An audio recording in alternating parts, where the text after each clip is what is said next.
Welcome back to my craft room, Release the Bats, because I'm super excited to show you this project today. It reminds me of The Nightmare Before Christmas just because these crackers are traditionally found during Christmas time in England.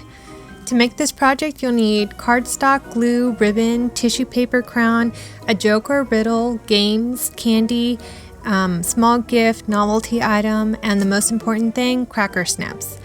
And if you're using a Cricut machine, make sure you have a scoring wheel or stylus.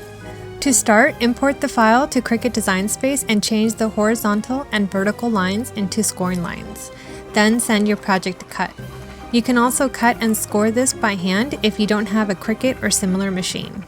I'd like to start by folding the vertical lines at both ends and then the horizontal lines.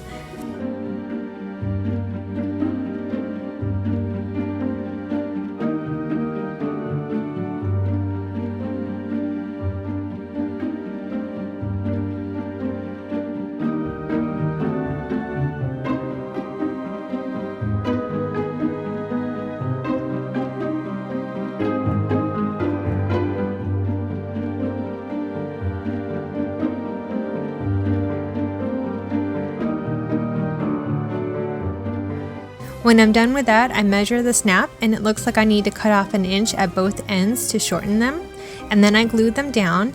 You can either add your items now or before you tie the last ribbon on your cracker. To close the cracker, use glue or double-sided tape. I'm going to use double-sided tape. And then the last step would be to tie off the ends with ribbon. If you're using these as placeholders, attach the name tag to the ribbon, and you're done.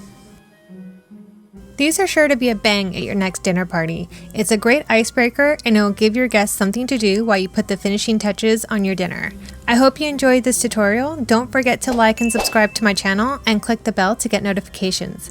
If you have any questions or comments, please leave them in the comments section below. Until next time, bye bye!